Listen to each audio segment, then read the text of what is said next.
Hello student, myself Pradeep Sijariya and welcome to quick hill chemistry. तो जैसे कि हम लोग केमिकल काइनेटिक्स की स्टडी कर रहे हैं और लास्ट लेक्चर में मैंने वॉल्यूम से रिलेटेड रेट कांस्टेंट को अलग अलग कंडीशन के अकॉर्डिंग बनाया था। ठीक है, फर्स्ट ऑर्डर काइनेटिक्स के लिए ये मैंने कंडीशन चेक की थी। तो आज के लेक्चर में मैं ऑप्टिकल रोटेशन की बात करूंगा। ठीक है, ऑप्टिकल रोटेशन हमें निकालना है रेट कांस्टेंट के फैक्टर के फॉर्म में, फर्स्ट ऑर्डर काइनेटिक्स के लिए फॉलो होगा। तो आइए देखते हैं ऑप्टिकल रोटेशन एक्चुअली है क्या। ठीक है, तो सबसे पहले मैं पॉइंट आउट कर दूं कि ये जो ऑप्टिकल रोटेशन होता है ऑर्गेनिक कंपाउंड के लिए एप्लीकेबल होता है, ऑर्गेनिक कंपाउंड। ठीक है, अब ये ऑर्गेनिक कंपाउंड में कैसे डेवलप होगा, तो मैंने यहाँ पर क्या लिया, एक लाइट ली, ये लाइट सोर्स है। ठीक है, ये हमारे पास लाइट सोर्स है। मैं ऑप्टिकल रोटेशन के बारे में बता रहा हूँ। तो ऑर्गेनिक कंपाउंड में ऑप्टिकल रोटेशन कैसे डेवलप होता है उसके बारे में मैं यहाँ पर बता रहा हूँ। तो जैसे कि मेरे आइसोमर्स के लेक्चर में आप देख सकते हैं ऑप्टिकल आइसोमर्स में, उसमें मैंने यहाँ पर ऑप्टिकल रोटेशन के बारे में बताया था। फिर से मैं यहाँ पर एक बार बता देता हूँ कि ऑप्टिकल रोटेशन कैसे डेवलप होगा। तो ये क्या है, आपके पास ऑर्डिनरी लाइट है। ठीक है, ऑर्डिनरी ये लाइट है। ठीक है, अब ये ऑर्डिनरी लाइट क्या होती है, यहाँ से पोलराइजर होगा कोई, ये पोलराइजर है, इसमें पास होने के बाद ये पोलराइजर है, इसमें पास होने के बाद अगर ये लाइट क्या हो जाती है, प्रोपागेटेड हो जाती है।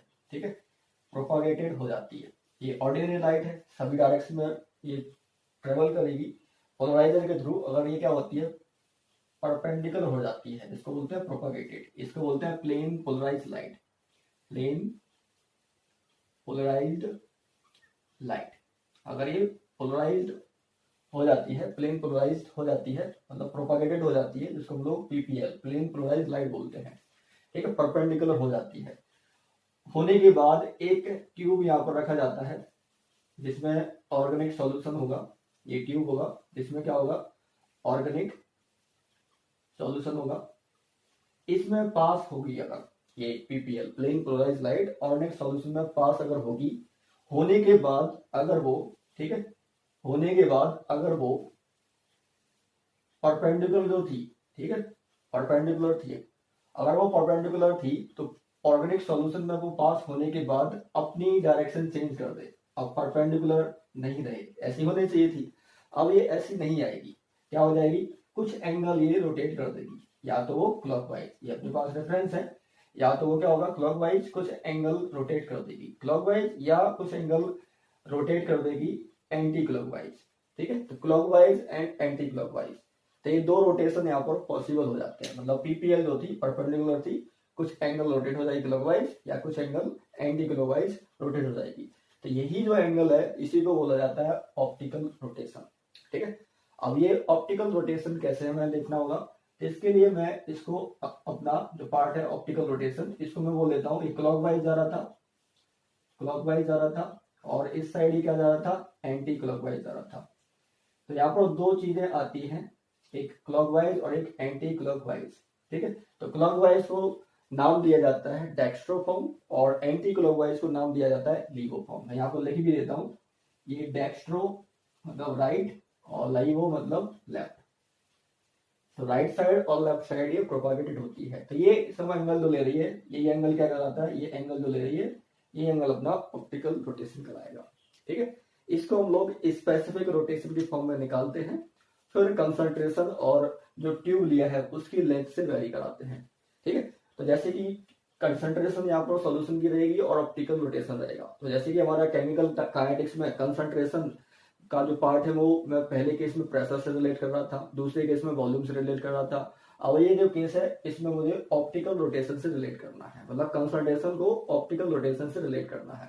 तो यहाँ से हमें ऑर्गेनिक कंपाउंड की लेंथ जो होगी और इसकी कंसंट्रेशन जो होगी वो स्पेसिफिक रोटेशन पर डिपेंड करती है, वहीं से हमारा आएगा ऑप्टिकल रोटेशन। ओके, सो ऑप्टिकल रोटेशन का थोड़ा बहुत आइडिया लगने के बाद मैं इसकी डेफिनेशन पर आ जाता हूं।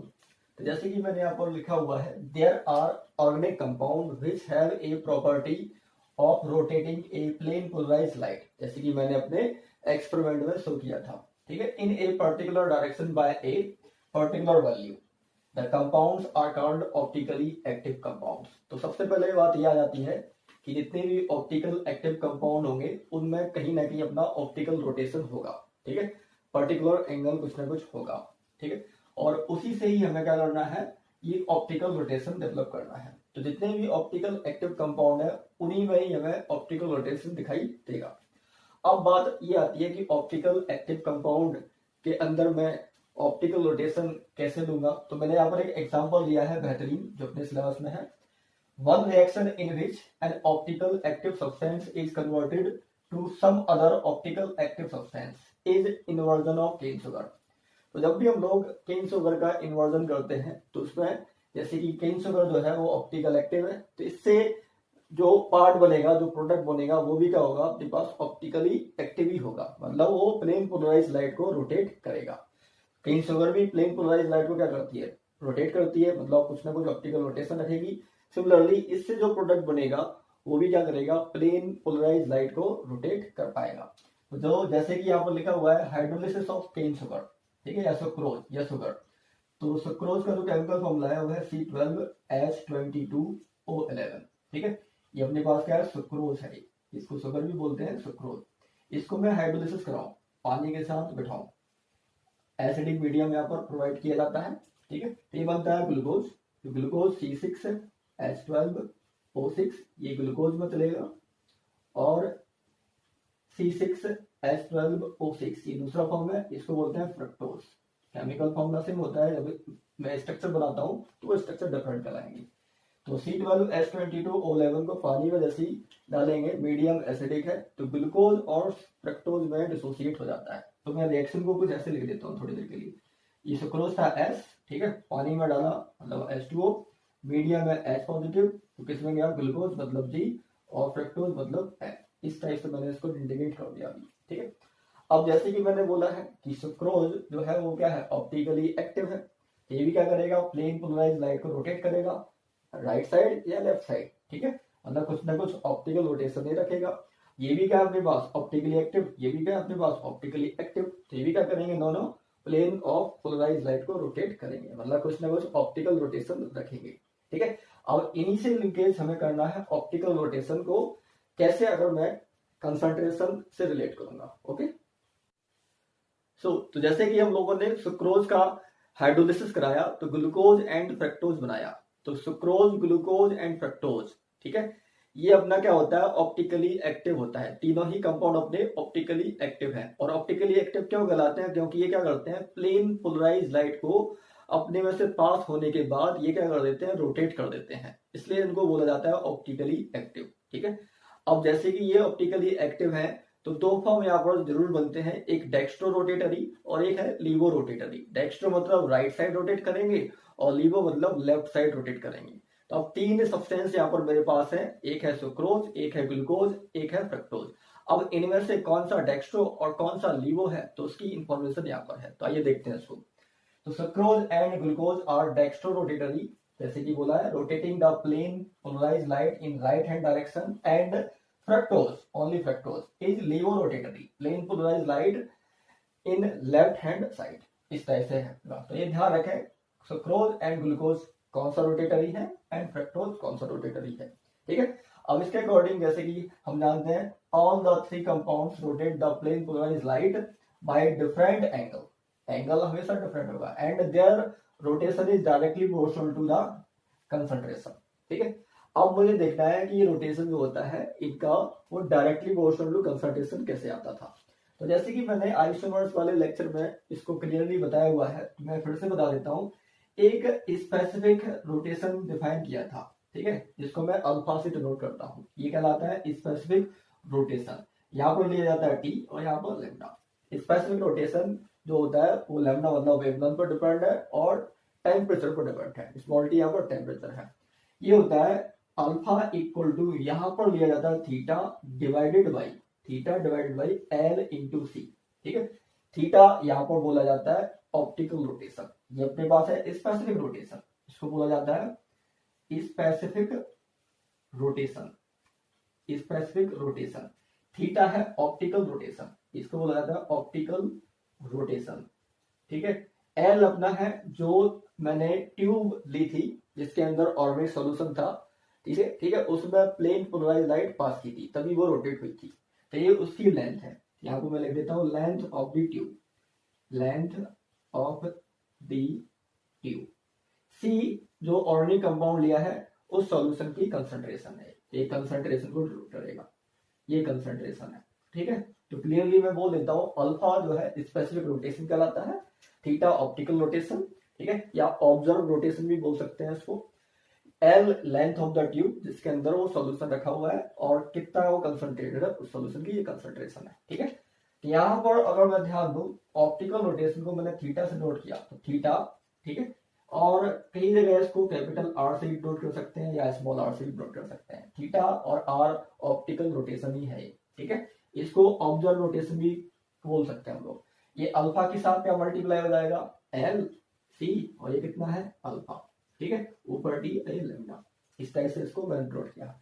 अब एक इंपॉर्टेंट नॉलेज या इंफॉर्मेशन बोले इसको, तो ये है कि अल्फा जो होगा सुक्रोज, ग्लूकोज एंड फ्रक्टोज का कुछ ना कुछ एंगल होगा, ठीक है। इसी को हम लोग बोलते हैं स्पेसिफिक रोटेशन, जितना एंगल वो रोटेट करता है, ठीक है। अब ये क्या होगा, हर एक का फिक्स होगा, क्योंकि एक फिक्स क्वांटिटी है। सुक्रोज कितना एंगल रोटेट कर रहा है, ग्लूकोज कितना एंगल रोटेट कर रहा है, फ्रक्टोज कितना एंगल रोटेट कर रहा है। तो प्रैक्टिकली ये फिक्स है, मतलब अल्फा की वैल्यू क्या होगी, फिक्स। और जिसके अंदर ये सॉल्यूशन रखा हुआ है उस ट्यूब की जो लेंथ है वो भी क्या होगी, फिक्स।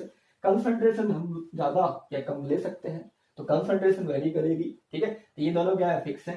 तो आर जो होगा या थीटा डायरेक्टली प्रोपोर्शनल टू क्या हो जाएगा, कंसंट्रेशन, मतलब ऑप्टिकल रोटेशन जो क्या है directly proportional to concentration of solution. इस तरह से मैं यहाँ पर ये थर्ड पॉइंट जो मैं यहाँ जो पॉइंट लिखा हुआ है ये इस तरह से प्रूव किया है मैंने, ठीक है, directly proportional to their concentration. तो इस तरह से आता है, तो ये बहुत इंपॉर्टेंट है, जैसे कि आइसोमर्स में मैंने इसको बताया हुआ है, ठीक है। तो इतना क्लियर हो गया होगा कि कैसे मैं ऑप्टिकल रोटेशन को कंसंट्रेशन के प्रोपोर्शन में रखूंगा। Okay, so inversion of cane sugar को अब मैं आगे बढ़ाता हूं। तो inversion of cane sugar, sucrose water के साथ हाइड्रोलिसिस कराएगा, एसिडिक मीडियम में ग्लूकोज एंड फ्रक्टोज बनाएगा, ठीक है। यही इन्वर्जन ऑफ केन शुगर है। अब इसमें मैंने रोटेशन मान लिया, observe angle of rotation R naught, R T and R infinite मैंने मान लिया, ठीक है, जीरो टाइम, टाइम टी और इनफाइनाइट टाइम पर, ठीक है। और इनसे related K1, K2 and K3 ये क्या है, प्रोपोर्शनेट है in term of sucrose, glucose and fructose, ठीक है। अब जैसे कि मैंने बोला है कि अपने पास जो ऑब्जर्व रोटेशन आया है वो डायरेक्टली प्रोपोर्शनल टू क्या है, कंसंट्रेशन है, ठीक है। तो अगर मेरे पास सुक्रोज था, ठीक है, वाटर के साथ मतलब हाइड्रोलिसिस हो रहा है, मीडियम एज पॉजिटिव था, क्या बना है, ग्लूकोज एंड फ्रक्टोज बना है। तो सुक्रोज एंड ग्लूकोज ये प्लेन पोलराइज लाइट को राइट साइड रोटेट करते हैं, तो क्या है, डेक्स्ट्रो रोटेटरी। तो जब भी डेक्स्ट्रो रोटेटरी होगा तो यहाँ पर प्लस साइन रखा जाएगा। और फ्रक्टोज अपना क्या होता है, लीवो रोटेटरी, तो यहाँ पर माइनस साइन के साथ ये एंगल रखा जाएगा। अब कैसे रखना है ध्यान से देखें। t इक्वल टू जीरो पर मैंने सुक्रोज की जो कंसंट्रेशन है वो ए मान ली, ठीक है। एक्सेस अमाउंट ऑफ वाटर से इसको हम लोग क्या कर रहे हैं, डाइल्यूट कर रहे हैं सुक्रोज को, तो ग्लूकोज बन रहा है फ्रक्टोज। तो इनिशियल टाइम पर तो ये दोनों जीरो रहेंगे अपने पास, t इक्वल टू टी पर, ठीक है। डिसोसिएशन x बोल दिया तो a माइनस एक्स, और ये कितना हो जाएगा x, और ये x। अब t इक्वल टू इनफाइनाइट पर, तो जैसे कि मैंने बोला है इनफाइनाइट मतलब कि जो रिएक्टेंट होगा क्या होगा, ऑलमोस्ट कंप्लीशन की ओर बढ़ रहा होगा, तो रिएक्टेंट क्या हो जाएगा, जीरो, और यहाँ पर ये क्या हो जाएगा, ये a और ये a, जितना अमाउंट लिया है उतना अमाउंट फाइनली अपना बनता जाएगा अपने पास, ठीक है। अब जैसे कि मैंने ऑप्टिकल रोटेशन को प्रूव किया है वो डायरेक्टली प्रोपोर्शनल टू क्या है, कंसंट्रेशन, ठीक है। तो ऑप्टिकल रोटेशन जैसे कि R naught, R T, R infinite, zero, T और इनफाइनाइट टाइम पर है। तो अगर मैं इसको ऐसे लिख दूं, पहले आर जीरो, ठीक है, इक्वल टू कितना हो जाएगा, प्रोपोर्शनेट कांस्टेंट अपने पास K1 है, K2 है, K3, ठीक है। ये सुक्रोज, ग्लूकोज एंड फ्रक्टोज के रिस्पेक्ट में है। तो मैंने यहाँ पर सुक्रोज के लिए लिया तो K1 इंटू कंसंट्रेशन कितनी दी है, Ca, तो ये हो जाएगी। जैसे मैं इसको अगर लिखूं R equal to K into c, तो यही मैंने यहाँ पर लिया है। तो R यहाँ पर स्मॉल r के फॉर्म में, जीरो टाइम पर R naught equal to K1 into A. R T पर लिखूंगा तो तीनों का लिखूंगा, इसका इसका इसका, ठीक है, तीनों के लिए ऑप्टिकल रोटेशन आएगा अपने पास, तो a माइनस एक्स, ठीक है। सुक्रोज के लिए कांस्टेंट कितना है, K1, तो K1 हो जाएगा प्लस, और ग्लूकोज के लिए अपने पास K2 है, तो K2 into x, K2 into x और K3 इंटू एक्स, ये बन जाएगा अपने पास। और R इनफाइनाइट लिखूंगा तो कैसे लिखूंगा मैं, आर इनफाइनाइट के लिए सुक्रोज 0 है, तो ये 0 प्लस यहाँ पर कितना हो जाएगा ए इंटू कितना हो जाएगा, ये कंसंट्रेशन ए है इसकी, तो ए इंटू कितना हो जाएगा केवल ये ए इंटू K2, क्योंकि ग्लूकोज में प्रोपोर्शनेट कांस्टेंट कितना है K2 और तीसरा कितना है ए इंटू K3। ठीक है, इसको अरेंज करेंगे तो R infinite equal to a constant, यहाँ पर क्या हो जाएगा K2 प्लस K3, इस टाइप से आ जाएगा अपने पास। ठीक है, तो मैं आर नॉट आर टी और आर इनफाइनाइट को इस टाइप से लिख सकता हूँ। तो अगर मैं रेट कांस्टेंट के की बात करूं तो के इक्वल टू फर्स्ट ऑर्डर के लिए 2.303 divided by T log A upon A minus x, इस टाइप से लिखा जाता है A upon A minus x, rectangle के लिए इनिशियल और टाइम टी पर। अब मुझे ए और ए माइनस एक्स इतना टोटल रेशियो चेंज करना है ऑप्टिकल रोटेशन के फॉर्म में, जो R0 RT और R इनफाइनाइट है। ठीक है, ये ऑब्जर्व ऑप्टिकल रोटेशन है। तो अब मैं क्या करूंगा, ये वाला रेशियो 1, 2 और 3 रिएक्शन जो मेरे पास है इनसे बनाने की कोशिश करूंगा। ओके, अब मुझे रेट कांस्टेंट के को आर के फॉर्म में लिखना है, ऑप्टिकल रोटेशन के फॉर्म में लिखना है फर्स्ट ऑर्डर कार्डिक्स के लिए। तो रेट कांस्टेंट के equal to 2.303 divide by T log कितना हो जाता है A upon A minus X. ठीक है, कंसंट्रेशन इनिशियल और कंसंट्रेशन टाइम टी पर। ठीक है, तो मैंने इनिशियल ए मानी थी और टाइम टी पर अगर एक्स डिसोसिएट हो रहा था तो ए माइनस एक्स इसकी कंसंट्रेशन हो जाएगी। अब मुझे इस फैक्टर को चेंज करना है ऑप्टिकल रोटेशन के फॉर्म में। ठीक है, तो आइए देखते हैं A upon A minus X कैसे चेंज होगा। ठीक है, तो अगर मैं A upon A minus X को R naught minus R infinite करूं, ठीक है, एक फैक्टर बना के मैं देखूं तो आर में से आर इनफाइनाइट जाएगा, तो ये कितना है केवल इंटू ए, और आर इनफाइनाइट कितना है ये है, मतलब ए K2 प्लस ए K3। तो यहाँ पर मैंने लिख दिया ए K2 प्लस ए K3। ठीक है, अब यहां से क्या कर सकता हूं मैं, सभी में ए कॉमन है तो ए कॉमन ले लिया, K1 बचेगा माइनस K2 और माइनस कितना हो जाएगा K3। ठीक है, ये क्या है आर इनफाइनाइट माइनस R0। अगर मैं R T minus R infinite कर लूं दूसरा फैक्टर, तो देखो क्या क्या फैक्टर बनता है। तो आर टी अपने पास क्या है, ये टोटल फैक्टर, तो मैंने आप लिख दिया ए माइनस एक्स इंटू कितना है K1 और प्लस K2x प्लस K3x, ये अपने पास है। और इससे क्या करना है, इनफाइनाइट को माइनस करना है, तो आर इनफाइनाइट है माइनस K_A2 और प्लस K3 इंटू ए। ठीक है, K_A2 और K3 इंटू ए, इस टाइप से। अब मैं मल्टीप्लाई करता हूं इसका अंदर, तो a K1 माइनस K1x, ठीक है, प्लस K2x प्लस K3x, और यहां से माइनस K_A2 और माइनस K_A3। ठीक है, ये बन जाएगा आपके पास, माइनस का अंदर मल्टीप्लाई कर दिया। अब ध्यान से देखें तो मैं यहां से K1 K2 K3 वाले फैक्टर में से ए कॉमन ले लेता हूं। ठीक है, यहां से ए कॉमन आ जाएगा तो K1 minus K2 minus K3 बचेगा, और यहां से मैं x वाले फैक्टर में से x को कॉमन ले लेता हूं, तो माइनस एक्स कॉमन, तो K1 माइनस K2 और माइनस कितना हो जाएगा K3। तो ध्यान से देखें, यहां से K1 minus K2 minus K3 इधर भी है और इधर भी है, तो कॉमन आ जाएगा, तो K1 minus K2 minus K3, और ये कितना होगा a माइनस एक्स बन जाएगा। तो एक इक्वेशन अपनी ये आ गई, इसको दूसरी इक्वेशन दे दिया और इसको फर्स्ट इक्वेशन मैंने नाम दे दिया। ठीक है, अब मैं अगर फर्स्ट डिवाइडेड बाई सेकंड को करता हूं, ध्यान से, ये सेकंड इक्वेशन बनी और ये फर्स्ट इक्वेशन बनी, तो R0 minus R infinite divide by RT minus R infinite equal to, ये फैक्टर कॉमन है, K1 minus K2 minus K3 इधर भी है और K1 minus K2 minus K3 इधर भी है। ऊपर क्या बचेगा अपने पास a और नीचे क्या बचेगा a माइनस एक्स। ठीक बन गया अपने पास ऑब्जर्व रोटेशन के फॉर्म में। ठीक है, तो यहाँ पर मैं क्या लिख सकता हूँ इसका k, तो कैपिटल के जो रेट कांस्टेंट है फर्स्ट ऑर्डर कार्ड्स के लिए बन जाएगा यहाँ पर R0 माइनस R इनफाइनाइट, ठीक है, R0 minus R infinite divided by RT minus R infinite. तो ये इस टाइप से मुझे ऑप्टिकल रोटेशन का फॉर्म लिखना है। ठीक है, फर्स्ट ऑर्डर कार्डिक्स के लिए। तो आई थिंक आप एक एक स्टेप को देख सकते हैं कैसे मैंने ऑप्टिकल रोटेशन को, कंसंट्रेशन के फैक्टर को ऑप्टिकल रोटेशन के फॉर्म में चेंज किया है। ओके, तो आइए इसका एक बेहतरीन क्वेश्चन देखते हैं कि ऑप्टिकल रोटेशन में बेहतरीन क्वेश्चन किस टाइप से बन सकता है। तो क्वेश्चन को मैंने कुछ इस टाइप से लिखा हुआ है, the first order reaction sucrose glucose and fructose में ब्रेक हो रहा है, ठीक है, takes place at 308 kelvin in 0.5 normal HCl, ठीक है, इतनी कंसंट्रेशन पर ये रिएक्शन अपनी चल रही है।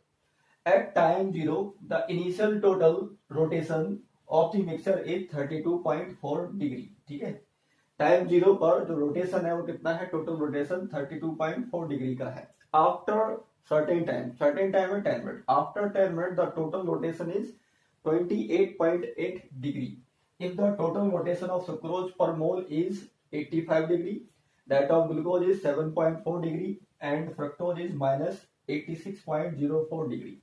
Calculate the half life period of the reaction. Half life मतलब T half मुझे निकालना है, ठीक है। तो जैसे कि हम लोगों ने इसका जो रिलेशनशिप बनाया था, मेरे पास सुक्रोज है वो किस में जा रहा है, ग्लूकोज प्लस फ्रक्टोज में जा रहा है, तो मैंने इस तरह से इसको लिख दिया। अब t इक्वल टू 0 पर, जैसे कि बोला गया है, t इक्वल टू 0 पर अगर मैं कंसंट्रेशन को a मान लेता हूं तो ये जीरो रहेगा अपने पास initial. t equal to t पर डिसोसिएशन अगर मैंने t इक्वल टू t मतलब वो कितना है 10 मिनट का है, ठीक है, तो इसका डिसोसिएशन मैंने x मान लिया, तो यहाँ पर क्या हो जाएगा a माइनस एक्स, ये कितना हो जाएगा x, ये कितना हो जाएगा x, ठीक है, इतना क्लियर होगा सभी को। अब जैसे कि मैंने लिखा था रोटेशन जो होता है अपने पास optical rotation directly proportional to concentration, ठीक है, तो वहां पर मैंने r डायरेक्टली प्रोपोर्शनल टू क्या लिया था, कंसंट्रेशन लिया था, ठीक है, और उसके बाद मैंने r equal to k into c लिखा था, इस तरह से याद हो तो।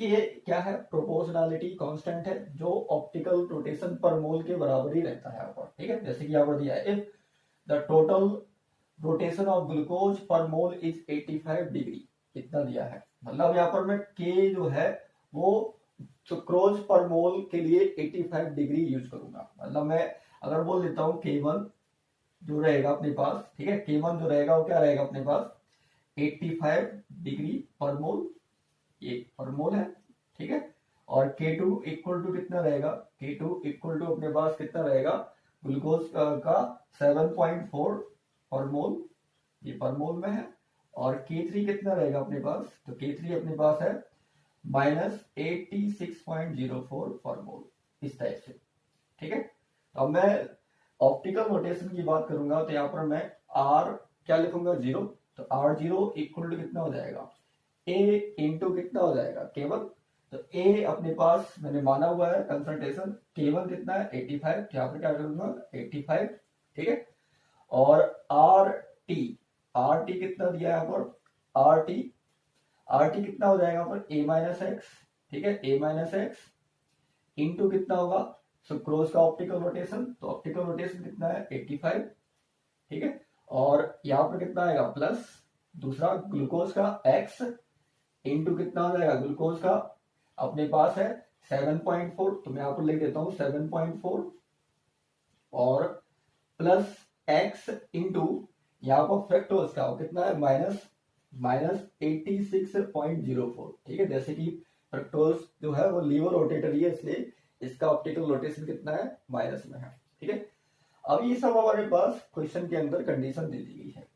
अब यहां से मैं इसको अगर बोलूं कि जो इनिशियल अपने पास 0 पर, ठीक है, t इक्वल टू 0 पर जो रोटेशन है अपने पास at time 0 the initial total rotation of the mixture is 32.4 degree, ये किसके बराबर होगा अपने पास 32.4 डिग्री के बराबर, तो यहाँ से मैं a निकाल सकता हूं, तो a कितना आएगा 32.4 डिवाइडेड बाई 85, यहाँ से हमारा क्या आ जाएगा a का पार्ट आ जाएगा, ठीक है।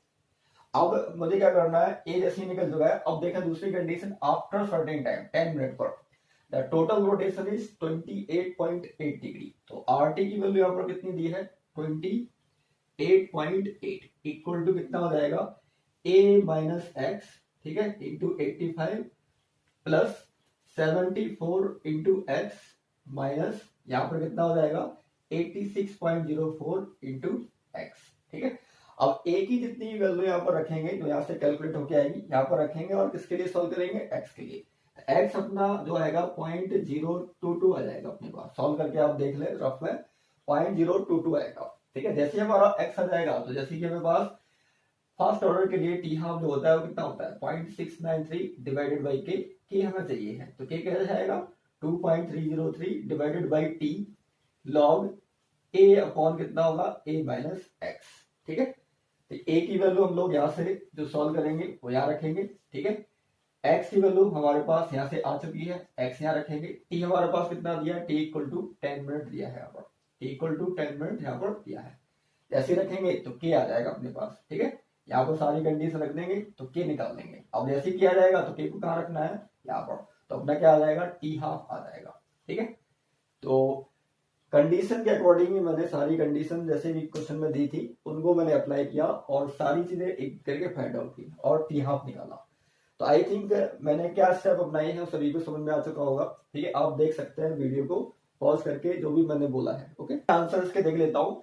ए की वैल्यू आएगी 0.38, सॉल्व कर लेना डिवाइड करके 0.38 आएगा। ठीक है, और एक्स की वैल्यू जैसे कि यहाँ पर सॉल्व करके देखेंगे तो 0.022 आएगा यहाँ पर। ठीक है, ए और एक्स की वैल्यू हम लोग के में रखेंगे यहाँ पर डेरिवेशन में, तो के की वैल्यू आनी चाहिए 5.96 इंटू 10⁻³ मिनट इनवर्स में। और जैसे ही फाइनली किया आएगा तो टी हाफ में रखेंगे तो टी हाफ अपना आएगा 116.2 मिनट में आएगा। ओके।